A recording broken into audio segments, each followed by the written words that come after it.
समस्या चाहिँ यो हात दुख्ने थियो, घाड दुख्ने समस्या थियो। प्रकार चेक गराउन जाँदाखेरि चाहिँ एमआरआई गराउन लगाएको, दुईटा हड्डी बाँधिएको छ भनेर भनेको थियो। अब यहाँ आएपछि चाहिँ जुन यो थेरापी गराउँदाखेरि यहाँबाट चाहिँ धेरै आराम भयो मेरो घाड चाहिँ अहिले। अनि यो मेरो हात चाहिँ माथि जाँदैन थियो, अहिले मजाले माथि जाने भएको छ। तपाईलाई बस्न उठ्न हिँड्न सजिलो भएको छ? लागि एकदम छ। अहिले लगभग 80% यो हात पनि ठिक भइरहेको छ। र तपाईँ कुन ठाउँदेखि आउनुभयो यहाँ थेरापी गराउन? म चाहिँ बित्तामोड 5 बाट आएको हो। बित्तामोड 5 बाट। समस्या चाहिँ कति वर्ष पुरानो थियो? यो हात दुख्ने समस्या चाहिँ मेरो 20-22 वर्ष पुरानै हो।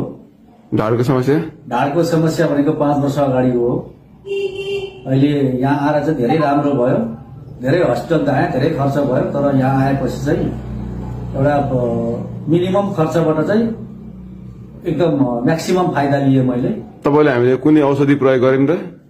कुनै पनि औषधि प्रयोग गरेको छैन।